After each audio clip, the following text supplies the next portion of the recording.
नीति तथा कार्यक्रम मुलुकको हितमा छैन, प्रधानमन्त्रीले फिर्ता लिनु भएन भने छक्का हानेर रिङ आउट गरिदिने केपी शर्मा ओलीको चेतावनी। ओलीको प्रचण्डलाई प्रश्न, लिपुलेक कालापानी र रिम्पुवाधुरा नेपालमा पर्छ कि पर्दैन? सरकारलाई केपी शर्मा ओलीको चुनौती, म पटक पटक प्रधानमन्त्री भएँ, भ्रष्टाचारको छानबिन होस्। शरणार्थी प्रकरणमा 32 जना माथि मुद्दा चलाउन प्रहरीको सिफारिस, 16 जना फरार सूचीमा। टोपबहादुर रायमाझी सहित 4 जना मुख्य योजनाकार रहेको प्रहरीको निष्कर्ष। बालकृष्ण खाँडलाई जोगाउन काङ्ग्रेसभित्र लबिङ, महेन्द्र यादवले बढाए शीर्ष नेतामाथि दबाव। नक्कली भुटानी शरणार्थी प्रकरणमा दोषीलाई उम्काउने प्रयास भइरहेको पूर्व प्रधानमन्त्री केपी शर्मा ओलीको भनाई। राष्ट्रिय स्वतन्त्र पार्टीतर्फ लक्षित गर्दै नेकपा एमालेका नेता शङ्कर पोखरेलले भने, अमिताभ बच्चन पनि राजनीतिमा आएका थिए। पूर्वी रुकुमको हुकुम केन्द्रबिन्दु भएर 4.1 रेक्टर स्केलको गयो भूकम्प। अरू देशको शरणार्थी बनाएर सम्पत्ति कमाउने धन्दामा लागेकालाई नछडिने गृहमन्त्री नारायण काजी श्रेष्ठको भनाई। 10% सया छुट्याएर विपन्नलाई निशुल्क उपचार नगरे कारबाही गर्ने काठमाडौँका मेयर बालेन्द्र शाहको चेतावनी। नेकपा एमालेका नेता विष्णु रिमालले हर्क साम्पाङलाई बौलाहा मेयर भनेपछि हर्कले दिए रिमाललाई भुसुनाको संज्ञा। माओवादी केन्द्रको आरोप, शरणार्थी प्रकरणले पोलेपछि एमालेले क्यान्टेनमेन्टको कुरा निकाल्यो। बागमतीमा नवनियुक्त 6 मन्त्रीहरूले लिए पद तथा गोपनीयताको शपथ। संघीयता विरुद्ध तयार भइरहेको जनमतले गणतन्त्रलाई सिद्ध्याउने खतरा बढेको चित्रबहादुर केसीको भनाई। राष्ट्रिय स्वतन्त्र पार्टीले नीति तथा कार्यक्रमको विरोध नगर्ने रचनात्मक सुझाव भने दिने। भ्रष्टाचारी कमिसनखोरले आफै प्रहरी समक्ष आत्मसमर्पण गर्ने अवस्था बनाइने गृहमन्त्री नारायण काजी श्रेष्ठको घोषणा। र लगातार चौथो दिन पनि शेयर बजार बढ्यो, 1 अर्ब 60 करोड रुपैयाँको भयो कारोबार। नक्कली भुटानी शरणार्थी प्रकरणमा मुछिएका सबै 16 जनालाई थप 3 दिन हिरासतमा राख्न अदालतको अनुमति। सन्दीप लामिछाने प्रकरणमा जिल्ला अदालतको आदेश, फेरि केटीको उमेर प्रमाणीकरण गर्नु। अब हेर्नुहोस् पुरा समाचार। दर्शक महानुभावहरू नमस्कार। नेपाली न्युज टिभीको न्युज बुलेटिन खबरमा यहाँहरूलाई हार्दिक स्वागत छ। सदाझै आज पनि तपाईँहरूमाझ देश तथा विदेशका महत्त्वपूर्ण समाचार अपडेटका साथ उपस्थित भइसकेका छौँ। दर्शक महानुभावहरू, हामीलाई तपाईँहरूले कामदेखि हेर्दै हुनुहुन्छ नेपाल भए जिल्ला र ठाउँको नाम लेख्नुहोला। यदि विदेशमा हुनुहुन्छ भने आफू रहेको देशको नाम पनि लेख्न नभुल्नुहोला। र हाम्रो च्यानल नेपाली न्युज टिभीलाई अहिलेसम्म पनि सब्सक्राइब गर्नुभएको छैन भने सब्सक्राइब गर्नुहोला, साथै सँगै रहेको बेल आइकनलाई दबाउनु पनि नभुल्नुहोला। आउनुहोस् दर्शक महानुभावहरू, आजको मुख्य समाचारहरूबाट सुरु गरौँ। दर्शकबिन, नक्कली भुटानी शरणार्थी प्रकरणमा मुछिएका सबै भ्रष्टाचारको आरोप लागेका 16 जनालाई थप 3 दिन हिरासतमा राख्न अनुमति दिएको छ। आइतबार जिल्ला अदालत काठमाडौँले 16 जनालाई थप 3 दिन हिरासतमा राखेर अनुसन्धान गर्न प्रहरीलाई अनुमति दिएको हो। जेठ 4 गते प्रहरीले भुटानी शरणार्थीका नेता टेकनाथ रिजाल र नेपाल हज समितिका अध्यक्ष शमशेर मिहालाई पक्राउ गरेको थियो। पक्राउ परे लगत्तै उनीहरूलाई 2 दिन हिरासतमा राख्ने अनुमति लिएर प्रहरीले अनुसन्धान अगाडि बढाएको थियो। यससँगै सबै 16 जनाको आज म्याद सकिएसँगै प्रहरीले अदालतबाट पुनः 3 दिनको म्याद लिएको हो। यो प्रकरणमा पूर्व उपप्रधानमन्त्री तथा नेकपा एमालेका नेता टोपबहादुर रायमाझी, पूर्व गृहमन्त्री तथा नेपाली काङ्ग्रेसका नेता बालकृष्ण खाँड, नेपाल सरकारका सचिव टेकनारायण पाण्डे र तत्कालीन गृहमन्त्री रामबहादुर थापाका सुरक्षा सल्लाहकार इन्द्रजित राई समेत पक्राउ परेका छन्। यस्तै काङ्ग्रेसका पूर्व सभासद आङटावा शेर्पा समेत पक्राउ परेका छन्। दर्शकबिन, यो प्रकरण सबैभन्दा पहिला 2079 चैत 12 केशव दुलाल, पाँचथरका टङ्क गुरुङ र ललितपुरका घर भएका सानु भण्डारी पक्राउ परेका थिए। दर्शक महानुभावहरू, यी अपराधहरूलाई कस्तो सजाय हुनुपर्छ तपाईँहरूले प्रतिक्रिया दिन नभुल्नुहोला। दर्शकबिन, यसैबीच यता सरकारलाई केपी शर्मा ओलीले चुनौती दिँदै म पटक पटक प्रधानमन्त्री भएँ, भ्रष्टाचार छानबिन होस् भनेका छन्।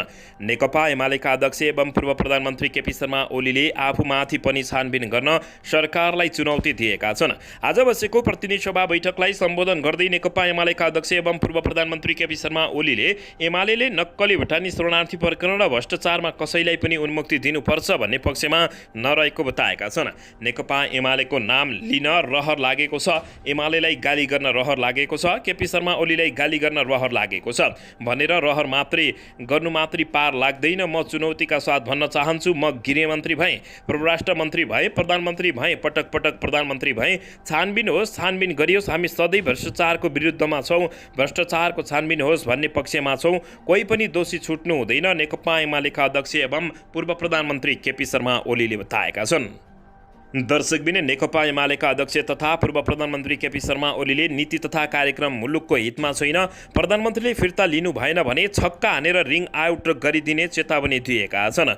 नेकपा एमालेका अध्यक्ष ओलीले सरकारले प्रस्तुत गरेको नीति तथा कार्यक्रम फिर्ता लिनुपर्ने समेत चेतावनी दिएका हुन्। आर्थिक वर्ष 2080-81 का लागि सरकारले सार्वजनिक गरेको नीति तथा कार्यक्रमले मुलुकको समृद्धिमा भूमिका नखेल्ने दावी गर्दै ओलीले उक्त नीति तथा कार्यक्रम समर्थन नगर्ने बताएका छन्। त्यस्तै केपी शर्मा ओलीले उक्त नीति तथा कार्यक्रमलाई समर्थन नगर्न पनि अन्य दललाई आह्वान गरेका छन्। उनले भने, मैले आज यति समय मिलाएर व्याख्या गर्नुको अर्थ के हो भने म बरु अरू पार्टीलाई पनि देशप्रति जिम्मेवार भएर सोच्न आग्रह गर्दछु।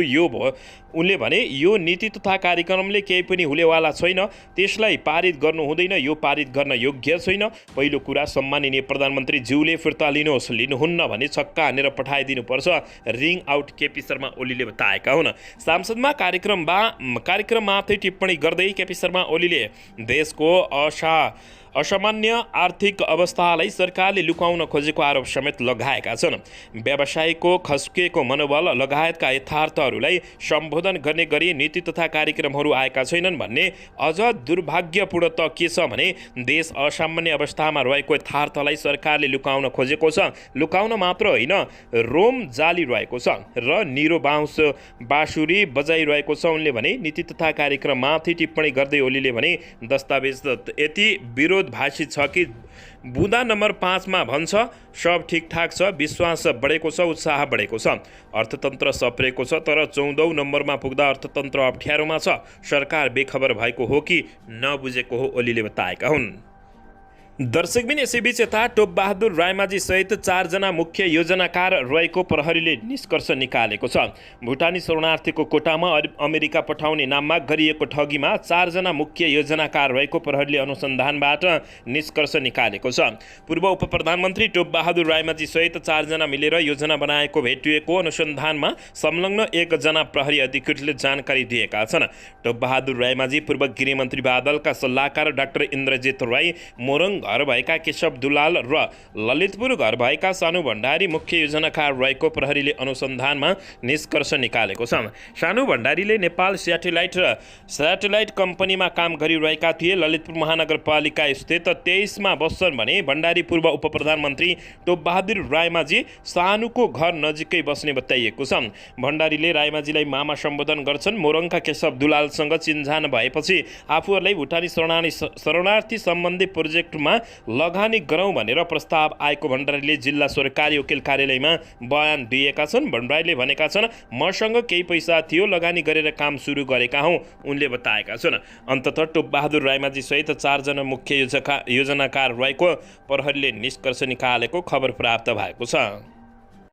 दर्शकबिन, यसैबीच यता उप प्रधानमन्त्री तथा गृहमन्त्री नारायण काजी श्रेष्ठले देश कमिसन र भ्रष्टाचारको जालो नियन्त्रण गर्नुपर्ने बताएका छन्। अरू देशको शरणार्थी बनाएर सम्पत्ति कमाउने धन्दामा लागेका जो कसैलाई पनि नछाड्ने गृहमन्त्रीले बताएका हुन्। भ्रष्टाचारीलाई कारबाही र नियन्त्रण गर्दै सामाजिक न्याय सहितको सामाजिक रूपान्तरणको पक्षमा काम गर्नुपर्ने आजको आवश्यकता भएको उनको भनाइरहेको छ। प्रेस सेन्टर नेपाल बागमती प्रदेशको धुलीखेलमा आज भएको वार्षिक साधारण सभालाई सम्बोधन गर्दै उनले भ्रष्टाचारको जालोलाई तोड्ने गरी काम गर्न सके मात्रै सामाजिक र आर्थिक रूपान्तरणको प्रक्रियालाई तीव्र रूपमा अगाडि बढाउन सकिने उनले बताएका छन्।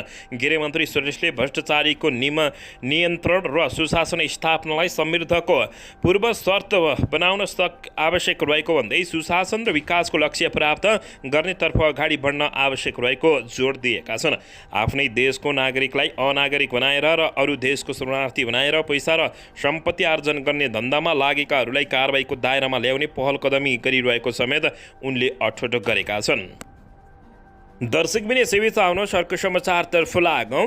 10% शय्या छुट्याएर विपन्नहरूलाई निशुल्क उपचार नगरे काठमाडौँका मेयर बालेन्द्र शाहले अस्पतालहरूलाई कानुनी कारबाही गर्ने बताएका छन्।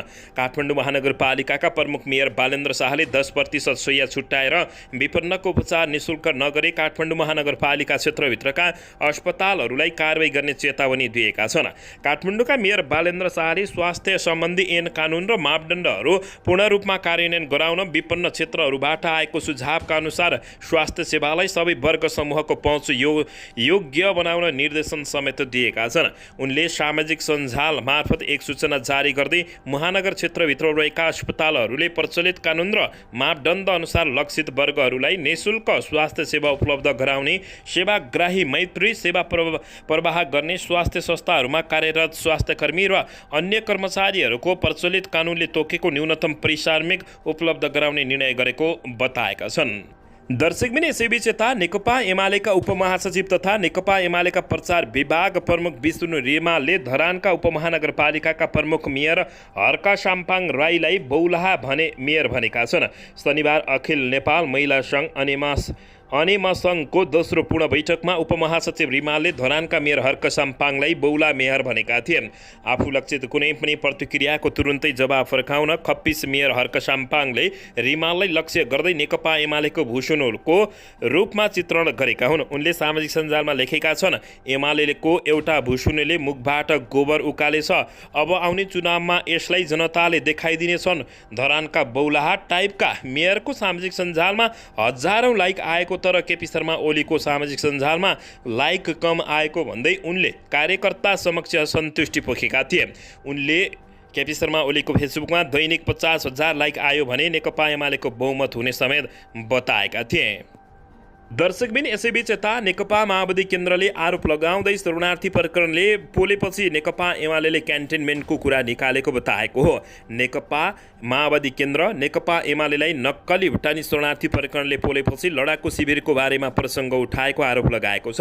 पार्टी कार्यालयमा आयोजित पत्रकार सम्मेलन गरेर उपाध्यक्ष तथा प्रवक्ता कृष्ण बहादुर महराले यस्तो बताएका हुन्। उनले भने नेकपा एमाले अहिले लडाकु शिविरबारे किन प्रश्न उठायो भन्दा नक्कली भुटानी शरणार्थी प्रकरणले पोल्यो कि प्रश्न गरेका हुन्। उनले शरणार्थी प्रकरणमा दोषी रहेका सबैलाई कारबाही गर्न सरकार तयार रहेको समेत बताएका छन्। दर्शकबिन यसैबीच यता राष्ट्रिय स्वतन्त्र पार्टीले नीति तथा कार्यक्रमको विरोध नगर्ने भएको छ, रचनात्मक सुझाव समेत दिने भएको छ। राष्ट्रिय स्वतन्त्र पार्टी रासपाकी सांसद शोभिता गौतमले सङ्घीय सांसदमा प्रस्तुत नीति तथा कार्यक्रमको विरोध नगर्ने र रचनात्मक सुझाव दिने बताएका छन्। आइतबार प्रतिसभामा नीति तथा कार्यक्रम माथिको छलफलमा भाग लिँदै उनले यस्तो बताएकै हुन्। सामान्यतया प्रतिपक्षलाई छुट्न खुट्टा तान्ने पक्षको रूपमा बुझ्ने प्रचलन रहेको छ। राष्ट्रिय स्वतन्त्र पार्टीले उद्घोष गरिसकेको छ, राष्ट्रिय स्वतन्त्र पार्टी रचनात्मक प्रतिपक्ष हो, यानि कि सरकारलाई राम्रो कुरामा पनि समर्थन गर्दछ, सरकारलाई सघाउँछ पनि, तर त्यही समयमा सरकारलाई खबरदारी पनि गर्छ, कतै नराम्रो काम गर्ने हो कि भनेर, यो काम हुँदैन कि भनेर उनले भनेकै छन्। यसैबीच सरकारको आगामी आर्थिक वर्षको नीति तथा कार्यक्रममा धेरै राम्रा कुरा समेटिएका कतिपय महत्त्वाकांक्षी कुराहरू पनि रहेको सांसद गौतमले बताएकै हुन्। कृषि, पशुपक्षी र खाद्य सम्बन्धी प्रयोगशाला अन्तर्राष्ट्रिय मापदण्ड अनुसार स्तर उन्नति गर्नुपर्ने र यस्ता वस्तुहरूको सरप्रसार गर्ने सबै भन्सार बिन्दु र मुख्य सहरमा प्रयोगशाला स्थापना गरिनुपर्ने उनको सुझाव रहेको छ। सामुदायिक खेती प्रणाली कार्यान्वयनका लागि नीतिगत व्यवस्था गर्ने, स्थानीय उत्पादनको बजारीकरणका लागि स्थानीय सरकारसँग मिलेर हाट बजार पुनः सञ्चालन गर्ने लगायतका विषयमा पनि नीति तथा कार्यक्रम समेटिनुपर्ने सांसद गौतमको सुझाव रहेको छ। दर्शकबिन यसैबीच आउनु सर्क समाचारतर्फ लागौँ। सन्दीप लामिछानेले जिल्ला अदालतको आदेशमा फेरि केटीको उमेर प्रमाणीकरण गर्नु भनिएको छ। क्रिकेटर सन्दीप लामिछाने विरुद्ध काठमाडौँ जिल्ला अदालतमा दर्ता भएको मुद्दाकै कारण उनले दक्षिण अफ्रिका टुर घुमाउने पक्का जस्तै भएको छ। आइसिसी विश्वकप लिग 2मा शीर्ष 3 भित्र परेको नेपाली टिमले जिम्बाब्वेमा आयोजना हुन लागेको एक दिवसीय विश्वकप क्रिकेटको ग्लोबल क्वालिफायरका लागि स्थान बनाएको छ। यसअघि जेलबाट निस्किएर उत्कृष्ट प्रदर्शन गरिरहेका सन्दीप लामिछानेले पनि काठमाडौँ अदालतको मुद्दाका कारण उनले नेपाली टिमसँगै दक्षिण अफ्रिकामा अभ्यासका लागि जाने सम्भावना कम रहेको छ। नेपाली टिम जुन 1 तारिकतिर दक्षिण अफ्रिका जाने र उतैबाट जिम्बाब्वे जाने भएको छ। यता सन्दीप लामिछाने विरुद्धको मुद्दा 2 पटक सरिसकेको थियो भने आजका लागि तय भएको पेशीबाट पनि थप अगाडि बढ्न नसकेको अवस्था रहेको छ। दर्शकबिन न्यायाधीश फणेन्द्र प्रसाद पराजुलीको इजलासले सन्दीप लामिछाने विरुद्ध जारी दिएकी परिवर्तित नाम गौशाखा 26 को जन्ममितिका विषयमा फेरि प्रमाणीकरण गरेर पठाउन सम्बन्धित गाउँपालिकालाई आदेश दिएको छ। अदालतका अनुसन्धान केटीको जन्म दर्ताको सक्कल प्रति ल्याउन आदेश दिएको छ। यसैगरी अदालतले नारायणी अस्पताल वीरगञ्जमा जन्मिएकी उनको अस्पतालमा रहेको रेकर्डको सक्कल विवरण पेश गर्न समेत भनेको जानकारी प्राप्त भएको छ। जुन कुरा यसअघि सन्दीपको थुनचेक बहसका बेला गौशाखा 26 को जन्ममितिको कुरा अदालतमा पेश भइसकेको अवस्थामा फेरि गाउँपालिकातर्फ पठाउनु यो मुद्दा ढिल्याइ गर्न खोजिएको रूपमा सन्दीपका कानुन व्यवसायीले बताएका। दर्शकबिन यसैबीच यता शेयर बजार लगातार चौथो दिन आज आइतबार पनि बढेको छ। हप्ताको पहिलो दिन आज शेयर बजार परिसूचक नेप्से 5.88 अङ्कले बढेर 1883.20 बिन्दुमा पुगेको छ। आज विकास बैंक, फाइनेन्स, जलविद्युत र उत्पादन समूहको शेयर सामान्य घटे पनि अरू सबै समूहको शेयर उकालो लागेको छ। होटेल र बिमा समूहको शेयर उच्च अङ्कले बढेको बताइएको छ भने बजारसँगै कारोबार रकममा पनि सुधार आएको छ। आज 273 वटा कम्पनीको 48,28,000 किता शेयर 1,60,04,00,000 रुपियाँमा कारोबार भएको जानकारी प्राप्त भएको छ। सबैभन्दा धेरै शिवम सिमेन्टको 6,17,00,000 रुपियाँको शेयर किनबेच भएको खबर प्राप्त भएको छ। दर्शकबिन यसैबीच यता बागमती प्रदेशका नवनियुक्त 6 जना मन्त्रीहरूले पद तथा गोपनीयताको शपथ लिएका छन्। आइतबार प्रदेश प्रमुख यादव चन्द्र शर्माबाट नवनियुक्त मन्त्रीहरूले शपथ लिएका हुन्। बागमती प्रदेश सरकारका मुख्यमन्त्री शालिग्राम जमल कटेलले नेपाली काङ्ग्रेसबाट 3 जना र नेकपा एकीकृत समाजवादी पार्टीबाट 2 जना मन्त्रीलाई सहभागी गराएर मन्त्रिपरिषद विस्तार गरेका थिए, जसमा काङ्ग्रेसका उत्तम जोशीले स्वास्थ्य, मसिना खड्काले वन तथा वातावरण, पुकार महार्जनले पर्यटन उद्योग तथा सहकारी मन्त्रालयको जिम्मेवारी पाएका हुन्। साथै एकीकृत समाजवादी पार्टीबाट डाक्टर राजेन्द्रमान श्रेष्ठ, कृषि तथा पशुपन्छी विकास, लक्ष्मण लम्सालले श्रम, रोजगार तथा यातायात र रामकृष्ण चित्रकार बिना विभागीय मन्त्री नियुक्त भएको जानकारी प्राप्त भएको छ। बागमतीका नवनियुक्त 6 मन्त्रीहरूले पद तथा गोपनीयताको शपथ लिएको खबर प्राप्त भएको छ।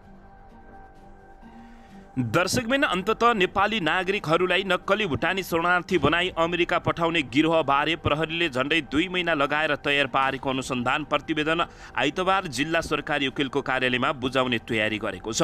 पीडितहरूको उजुरीका आधारमा नेपाल प्रहरीले चैत 12 गतेदेखि नक्कली भुटानी शरणार्थी प्रकरणको अनुसन्धान सुरु गरेको थियो। जिल्ला प्रहरी परिसर काठमाडौँका प्रवक्ता सीताराम रिजालले अनुसन्धानमा देखिएका कतिपय विषयमा थप प्रमाणहरूसहित पूरक प्रतिवेदन पेश गर्ने गरी अनुसन्धान प्रतिवेदन बुझाउने तयारी भइरहेको जानकारी दिएका छन्। यस प्रकरणमा प्रहरीले पूर्व उपप्रधानमन्त्री, पूर्व गृहमन्त्री, तत्कालीन गृह सचिव सहित 16 जनालाई नियन्त्रणमा लिएर अनुसन्धान सुरु गरेको थियो। दर्शकबिन नक्कली भुटानी शरणार्थी प्रकरणको प्रहरी अनुसन्धान सकिएको छ। अब पालो भने सरकारी वकिलको रहेको छ। हज कमिटीका अध्यक्ष शमशेर मिया र भुटानी शरणार्थी नेता टेकनाथ रिजालको बयान सकिएसँगै नक्कली भुटानी शरणार्थीको पहिलो चरणको प्रहरी अनुसन्धान सकिएको जानकारी प्राप्त भएको छ। यी दुवै पक्राउ परेसँगै शनिबारसम्म प्रहरी अनुसन्धानको म्याद थपिएको थियो। जेठ 10 भित्र अभियोग पत्र दर्ता गर्नुपर्ने भएकाले आइतबार प्रहरीको प्रस्तावित राय सुझाव आएसँगै जिल्ला सरकारी वकिल कार्यालयले पक्राउ आरोपीबारे अभियोग पत्र तयार गर्ने बताइएको छ। पूर्व उपप्रधानमन्त्री, पूर्व गृहमन्त्री, सांसद, सरकारी कर्मचारीसँगै बिचौलिया समेत पक्राउ परेको यो मुद्दामा ठगीमा सङ्गठित अपराध, राज्य विरुद्धको अपराधको अभियोग लाग्न सक्ने समेत आकलन गरिएको छ। भ्रष्टाचारसँगै पक्राउ परेका आरोपीहरू सम्पत्ति शुद्धिकरणको अनुसन्धानमा समेत तानिन सक्ने जानकारी प्राप्त भएको छ। दर्शक महानुभावहरू, यस्ता र यी भ्रष्टाचारीहरूलाई कस्तो सजाय होस् भन्ने चाहनुहुन्छ तपाईहरूले प्रतिक्रिया दिन नभुल्नुहोला। दर्शकबिन यसैबीच आउनुहोस् अर्को समाचारतर्फ लागौँ। आगामी आर्थिक वर्ष 2080-81 को बजेट सम्बन्धी प्रतिनिधि सभाको अर्थ समितिले बैठक बोलाएको थियो। शनिबार बसेको बैठकमा अर्थमन्त्री प्रकाश शरण महत्र र राष्ट्रिय स्वतन्त्र पार्टीका सांसद विराज भट्ट श्रेष्ठ बीच विवाद भएको छ। यसैबीच रासोपा सांसद सुरेशले आगामी आर्थिक वर्षको बजेटमाथि आफ्ना धारणा राखिरहेका बेला अर्थमन्त्री महतोले जिज्ञासा राख्न आग्रह गरेका थिए। आफूभन्दा पहिले नै बोलेका सांसदका कुरा राष्ट्रिय स्वतन्त्र पार्टीका सांसद विराट भट्ट सुरेशले दोहोऱ्याएका थिए। त्यसक्रममा अर्थमन्त्री महतोले आफ्नो जिज्ञासा राख्न आग्रह गरेका थिए। सांसद सुरेशले डाँडाको टुप्पोमा भ्यू टावर भनेको कस्तो बेकुफ भन्ने शब्द प्रयोग गरेपछि मन्त्री महतोले पुराना कुरा भन्दा पनि अर्थतन्त्र र बजेटको बारेमा जिज्ञासा राख्न आग्रह गरेका थिए। सोही विषयलाई लिएर सांसद विराट भट्ट सुरेशले साना कुराहरूमा आत्मनिर्भर बन्नुपर्ने बताएका हुन्। मन्त्री महतोले आफूले यस्ता विषयहरू बुझिसकेको भनेपछि पुनः सांसद सुरेशले निजी क्षेत्रले सरकारलाई विश्वास गर्न नसकेको कुरा उठाएका थिए। उनले वित्तीय संस्थालाई नियम कसरी गर्ने, 3 खम्बे अर्थनीतिको कुरा गरेपछि पुनः मन्त्री महतोले आफूले यसबारे बुझिसकेकोले प्रतिक्रिया दिएका थिए। मन्त्री महतोले आफूले समयको चाप रहेकोले छोटकरीमा आफ्ना सुझाव र जिज्ञासा राख्न आग्रह गरेका थिए। सांसद सुरेशले भने मन्त्री महतोलाई हतार नगर्न भनेका थिए। सांसद सुरेशले लाखौं रुपियाँ खाएर सरकारीका सञ्चालक भागिरहेको, खरौं रुपियाँ वित्तीय प्रणालीमा नरहेको भन्दै देश आर्थिक सङ्कट नभएको के लक्ष्मी भगवान आएर बस्छन् भन्ने प्रश्न गरेका थिए। उनले फेरि मन्त्री महतोलाई यो कुरा कहाँ ध्यान आकर्षण गराउने भन्ने प्रश्न समेत गराएका थिए। यसैबीच उनीहरूको भनाभन सुरु भएको थियो। झन्डै हात हालाहालको स्थिति सिर्जना भएको जानकारी प्राप्त भएको छ। दर्शकबिन, यसैबीच यता नेकपा एमालेका अध्यक्ष तथा पूर्व प्रधानमन्त्री केपी शर्मा ओलीले पार्टीका सांसदहरूलाई सरकारले संसदमा प्रस्तुत गरेको नीति तथा कार्यक्रमको विरोध गर्न निर्देशन दिएका छन्। सांसदहरूलाई केपी शर्मा ओलीले निर्देशन दिँदै फाल्तु नीति तथा कार्यक्रमको समर्थन गर्न सकिँदैन, विरोध गर्न निर्देशन दिएका हुन्। नेकपा एमालेका अध्यक्ष केपी शर्मा ओलीले सरकारले शुक्रबार संसदमा प्रस्तुत गरेको नीति तथा कार्यक्रमपछि छलफल गर्न बसेको संसदीय दलको बैठकलाई सम्बोधन गर्दै गन्तव्यहीन भएकाले समर्थन गर्न नसकिने बताएका हुन्। उनले भने यसको समर्थन यो समर्थन गर्न योग्य छैन, विरोध योग्य छ। नेकपा एमालेका अध्यक्ष केपी शर्मा ओलीले भने यस्तो पाल्तु कुरा नीति तथा कार्यक्रमको रूपमा प्रस्तुत हुन दुःखको कुरा हो, त्यसैले यसलाई पास गर्नु हुँदैन, विरोध गर्नुपर्दछ। हाम्रो मुख्य पोजिसन त्यही हो, नेकपा एमालेका अध्यक्ष केपी शर्मा ओलीले बताएका हुन्। उनले एमाले नुन खाएको कुखुरा जस्तो ओइलाउन हुँदैन भन्दै अध्ययन गरेर आफ्नो कुरा संसदमा प्रस्तुत गर्न निर्देशन समेत दिएको जानकारी प्राप्त भएको छ। दर्शकबिन, यता भने आजदेखि नीति तथा कार्यक्रममाथि छलफल हुने भएको छ। आज प्रतिनिधि सभाको बैठक बस्दैछ। आजको बैठकमा सरकारले शुक्रबार पेश गरेको नीति तथा कार्यक्रममाथि छलफल हुने बताइएको छ। बैठक बिहान 11 बजे बस्ने बोलाइएको छ। आजको बैठकमा प्रधानमन्त्री पुष्पकमल दाहाल प्रचण्डले राष्ट्रपति रामचन्द्र पौडेलले संघीय सांसदको संयुक्त बैठकमा वाचन गरेको सरकारको नीति तथा कार्यक्रममाथि छलफलका लागि प्रस्ताव पेश गर्ने सम्भावित कार्यक्रम रहेको बताइएको छ। यसैबीच सांसदहरूलाई शुक्रबार दिउँसो नीति तथा कार्यक्रममा संशोधन प्रस्तुत गर्न समय दिएको थियो। आज नीति तथा कार्यक्रममाथि सांसदहरूबाट प्राप्त संशोधन प्रस्तुत गर्ने र सो सम्बन्धमा छलफल हुने कार्यसूची रहेको छ। दर्शक महानुभावहरू, तर विपक्षी नेकपा एमालेका अध्यक्ष तथा पूर्व प्रधानमन्त्री केपी शर्मा ओली कडाइका साथ प्रस्तुत हुने समेत देखिएको छ। शनिबार एमाले अध्यक्ष केपी शर्मा ओलीले आफ्ना सांसदहरूलाई नीति